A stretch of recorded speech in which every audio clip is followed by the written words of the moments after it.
But ऐसा बहुत सारा नुकसान बाज़ाहिर हो चुका है पीटीआई का, इमरान खान साहब का। अब उनके हाथ में कौन से कार्ड्स हैं, अब वो क्या ऑफर कर सकते हैं? क्योंकि अगर वो टॉक्स में इंटरेस्टेड हैं तो गवर्नमेंट को वो इन रिटर्न क्या चीज़ दे सकते हैं जिससे मुल्क के कुछ हालात बेहतर हों और ये जो धमा चौकड़ी है, ये माज आ रही है, इसको कुछ बेहतर अंदाज में हम उससे निपट सकें।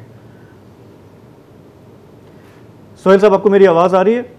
जी आ रही है, जी आवाज़ आ रही है। जी, मैंने ये पूछा कि बहुत सारा नुकसान हो चुका है इमरान खान साहब का, अब उनके पास क्या ऑप्शन है कि वो क्या ऑफर कर सकते हैं गवर्नमेंट को कि कुछ मामले को आहिस्ता आहिस्ता बनाया जाए, मजीद ये खराबी की तरफ ना जाए? देखिए, मेरा ख्याल है कि सबसे बेहतर तरीका ये था कि इमरान खान उस दिन, जिस दिन ये वाकया हुआ और वो रिहा होके वापस आए, उन्हें चाहिए था कि इन सब लोगों को पार्टी से निकाल देते जो 9 मई के वाकये में मुलव्वस थे।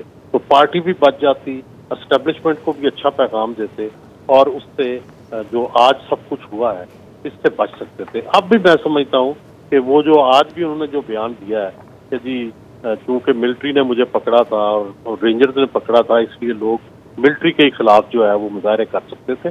मेरा ख्याल है कि उन्हें ये समझना चाहिए कि अगर भुट्टो की फांसी पे भी मिलिट्री इंस्टॉलेशन के सामने मुजाहरे नहीं हुए, जो कि उस फौजी मार्शल लॉ के जमाने में हुई, और नवाज शरीफ जो है वो भी इशारतन कहते थे कि मुझे कोर्ट से जो सजा मिली है इसके पीछे एस्टेब्लिशमेंट है, लेकिन नून ने भी कभी जाके छावनियों में मुजाहरे नहीं किए।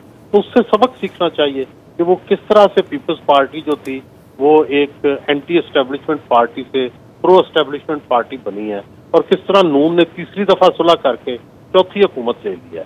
तो ये जो है ये एक सबक होना चाहिए कि पाकिस्तान जैसे तीसरी दुनिया के मुल्क में सिर्फ मकबूलियत नहीं, कबूलियत भी कोई इम्पोर्टेंट चीज है, और जब तक कबूलियत ना हो आप इक़्तिदार में नहीं आ सकते।